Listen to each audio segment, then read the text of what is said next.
The government is planning to review the automatic price mechanism for fuel in the second half of next year. This move is promoted after petrol dealers complained that the price mechanism was poorly managed.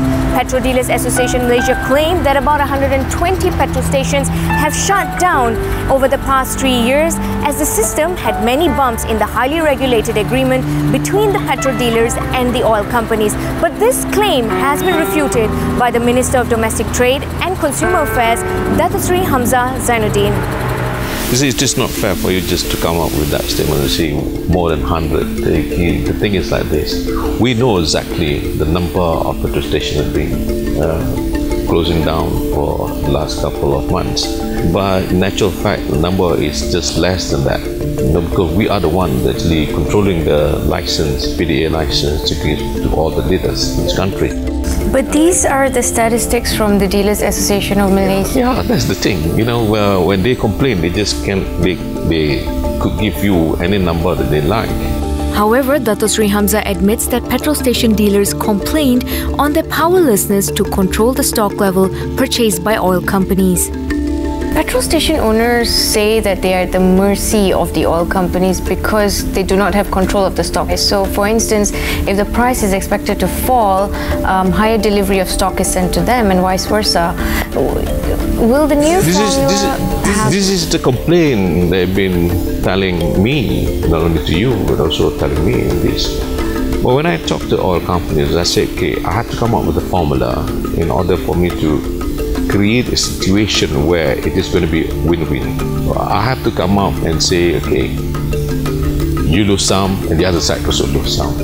When going up, for example, you win some, the other side also win some. I think that's how it should be, and I'm looking into it seriously. Despite a rally of crude oil prices, Petrol Dealer Association Malaysia President Datuk Khairul Anwar Abdul Aziz says the rally is worse for petrol dealers as the profit gained on the stock purchased at a lower cost is used to buy back more expensive stock. When price started to go up, given price at the pump is slightly higher than compared to the day before, so we make slightly more. But you know, government have already announced it earlier. People will rush to the station before, so we don't make that much. On top of that, what people don't remember is that when the price goes up, we have to sometimes top up the working capital because the price is more. So that's why currently the floating price mechanism is actually affecting us badly when it goes down as well when it goes up. He also says that this has become a new factor to expedite the surrendering of petrol station licenses. A lot of people have to top up money and so on and so forth. And they didn't realize it. Some people taking the same salary because they have overhead, they have houses and so on and so forth. So they're taking the same salary, but all the saving have to be plowed in to cover that salary, you know, and some people just had enough. A lot of people just had enough and they left, you know, and this is not good for the industry because we are supposed to ensure continuous supply to the market, to the people. But when this thing happens, it distorts the distribution and the supply to the market. The review of the fuel price mechanism also needs to take into account the inflation rate of the country, which has trended higher. I know the trend is going up. It is uptrend.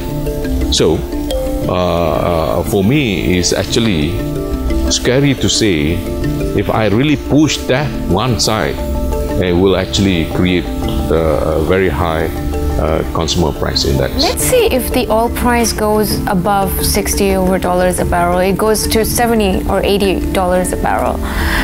Our petrol prices would increase to more than 3 or 4 ringgit. Are you concerned about that? As I mentioned just now, it is, you know, the government has been very fair so far to the people of this country.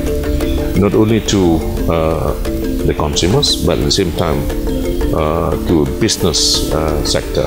When the oil price going up, there'll be a time where we have to really sit down and say, okay, what is the minimum price that we should put it? And that's where I think I have to come up with certain formula in order for us to make sure that at least we cap the situation on transportation costs.